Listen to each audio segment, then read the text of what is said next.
सर्वधर्मां परित्यज्य माम एकम शरणं व्रज अहम त्वाम सर्व पापेभ्यो मोक्षयिष्यामि मा शुचः।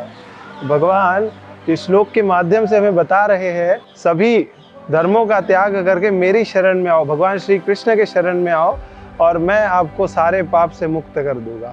हरे कृष्णा। तो आज हम कालिया देह पे, जैसा कि आप देख सकते हैं, विजिट से शायद आपने पता लगा लिया होगा या इंट्रो से, तो हम असल में बहुत ही खास स्थान पे, जहाँ पे वाकई में भगवान श्री कृष्ण आज से 5000 साल पहले जिन्होंने अपनी लीला करी थी, ये वही स्थान है जहाँ पे कालिया नामक एक सर्प था और भगवान श्री कृष्ण ने उसके फनों के ऊपर में बड़ा ही सुंदर नृत्य किया था। तो अभी आप जो देखने वाले हैं वो असल में एक ट्री है। ट्री कहना तो मेरा गलत होगा, जिसको एक्चुअली भगवान का श्री कमल चरण स्पर्श हो गया है, तो वो असल में डिवोटी ही है आफ्टर ऑल।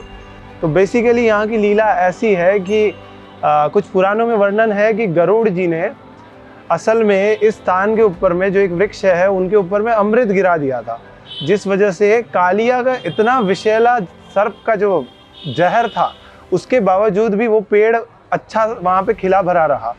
और उसके ऊपर में बाद में भगवान श्री कृष्ण खड़े हुए और डीप डाइव कर गए यमुना जी के अंदर में।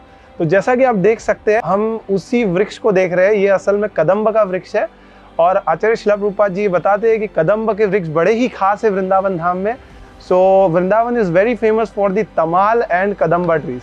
तो जैसा कि आप देख सकते हैं, ये आज भी सेम डिवोटी भक्तराज 5000 साल पहले से जैसे के वैसे हमारे सामने नज़र आ रहे हैं। इनको प्रणाम है और डेफिनेटली और भी इसकी महिमा है। कालिया देह ये स्थान है, तो जैसे कालिया ने जकड़ लिया था उन्हें असल में, तो सारे के सारे ग्वाल बाल पशु पक्षी और यशोदा माता, नंद बाबा, दाऊ भैया सब आ गए थे वहाँ पे। हालांकि दाऊ भैया तो मुस्कुरा रहे थे क्योंकि वो जानते हैं कि भैया ये साधारण सर्प क्या कर लेगा, त्रिभुवन के स्वामी भगवान श्री कृष्ण का कुछ नहीं कर सकता है। वो ये बात दाऊ भैया अच्छे जानते थे, परंतु जो अन्य ब्रजवासी थे जो इस बात का जिनको भास नहीं था, वो असल में बड़े चिंता में पड़ गए थे। और ऐसे ही चिंता में यशोदा माता यमुना जी, जो कि यहाँ से बहती थी असल में आज से 5000 साल पहले, उस यमुना जी में अपने पुत्र की रक्षा के लिए कूदने जा रही थी। तो ब्रजवासी लोग उनको पकड़ लेते हैं, उनको रोक लेते हैं, तो ऐसे अवस्था में वो मूर्छित हो जाती है। तो अब यशोदा माता तो बेहोश पड़ जाती है,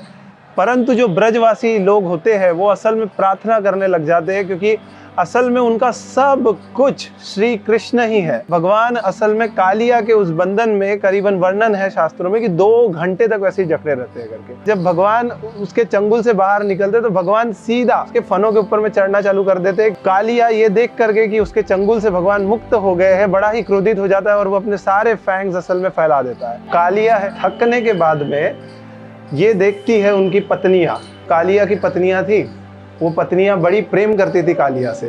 तो कालिया की पत्नियां भगवान से प्रार्थना करने लग जाती है कि हे भगवान, हमने आपको एक पुत्र के भांति माना है अपना, तो इस भांति हम आपसे प्रार्थना करते हैं, कृपया हमारे स्वामी को छोड़ दीजिए।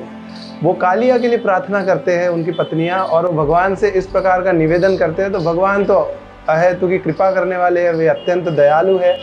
तो भगवान उनका ये निवेदन स्वीकार कर लेते हैं और वो कालियों को क्षमा कर देते हैं। इसी वजह से कालिया की मृत्यु नहीं होती है। तो जैसा कि आप लोग देख सकते हैं, यही वो भक्तराज है वृक्ष स्वरूप में। इसी के ऊपर में भगवान श्री कृष्ण खड़े होकर के छलांग लगाई थी। और यही एक छोटा सा वर्णन इस बहुत ही सुंदर कालिया उद्धार की जो ये लीला हुई भगवान के द्वारा। उतना तो पूरी तरीके से भगवान की लीला को, क्योंकि वो असीमित है, तो मैं वर्णन नहीं कर सकता हूँ, बट फिर भी एक छोटा सा प्रयास हमारा, जो कि हमारे आचार्य शिला प्रभुपाद जी ने कृष्णा बुक में बहुत अच्छे से बताया है। अगर आप इस लीला के बारे में, इस लीला स्थली के बारे में पूरे डिटेल में जानना चाहते हैं तो आप भी एक कृष्णा बुक ले सकते हैं। इसकी लिंक डिस्क्रिप्शन में अवेलेबल है, सीधा वृंदावन धाम से आपके घर तक पहुंच जाएगी। इसको सेल आउट करने का उद्देश्य नहीं है, परंतु ये भगवान श्री कृष्ण की लीलाएं इतनी सुंदर है ना, और प्रभुपाद जी ने इतना सुंदर तरीके से इनका वर्णन किया है कि हमें पढ़ने का ही बड़ा मन करते चले जाएगा। अगर आप ये देखना चाहे, पाना चाहे, तो आप एक बार डिस्क्रिप्शन चेकआउट कर सकते हैं। इसी के साथ साथ आप सभी का बहुत बहुत धन्यवाद हमारे साथ रहने के लिए। मिलते हैं अगले किसी ब्रजमंडल परिक्रमा के नए लीला स्थली के साथ, भगवान की एक बड़ी ही सुंदर लीला के साथ में।